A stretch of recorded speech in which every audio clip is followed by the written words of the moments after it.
situation has turned very critical for Ukraine near Kupiansk, as Russia is advancing in multiple areas. It's day 533 of Russia's operation in Ukraine. Let's dive deeper. Starting from Kupiansk region. In yesterday's report, I told you how Russian forces captured these areas. If you remember, I also said, pressure on Ukrainian forces stationed in Sinkivka will increase because of this advance. And that's exactly what happened. Many sources have now reported that Russian forces started storming the village from multiple directions. As a result, they forced Ukrainian forces to retreat from the village. Currently, it is said they are conducting clearing operations. If you remember 3 months ago in one of my past videos, I told you that Russia will have to advance from Vilshana in order to truly make progress towards Kupiansk. Now, from the reports, you can get a feeling that the situation is very critical for Ukraine on this front, because Russian aviation has been conducting sorties and striking Ukraine's rear with FAB bombs. Sources say they were able to weaken Ukraine's rear. Meanwhile, units of 6th Army continue their offensive operation on the entire front. They were able to make advances on these areas by capturing 10 Ukrainian strongpoints. Currently, it is said they are preparing for a somewhat serious push. However, there is an unconfirmed report that Russian forces were able to take these 2 villages under their control, but we will have to wait for confirmation. Some sources say Ukraine has withdrawn all its territorial defense units towards the outskirts of Kupiansk, and only newly mobilized troops are left to provide defense. But I personally would not believe this rumor, as we have already heard rumors like this on the Bakhmut front, after which it took a long time for Bakhmut to fall. However, it is possible that Ukraine withdrew its elite units to Kupiansk to build new defensive positions, as Ukraine has already started evacuating civilians from there. If the rumor turns out to be true, then there is a real possibility that the entire front would collapse. Now moving to Klishivka.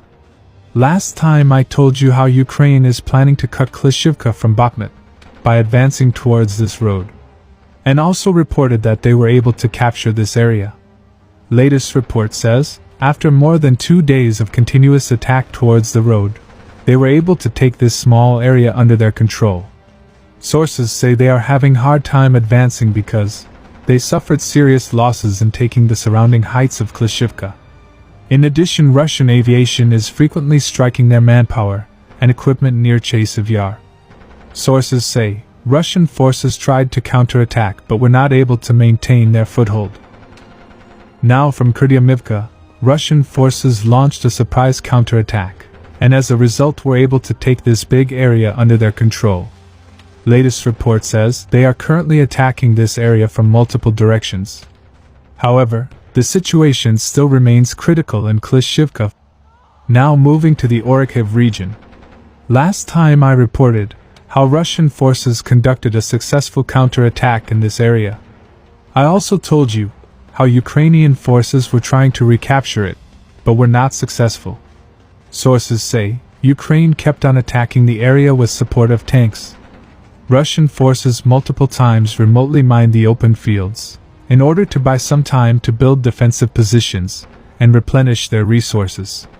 However, as Ukraine was attacking non-stop, they were not able to build strong defensive positions.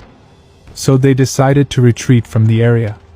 However, before leaving they were able to mine most of their positions. Now moving to Vermivsky region. In my last report, I told you how this area became a gray zone from recently shared drone footage. This has now been acknowledged by both sides.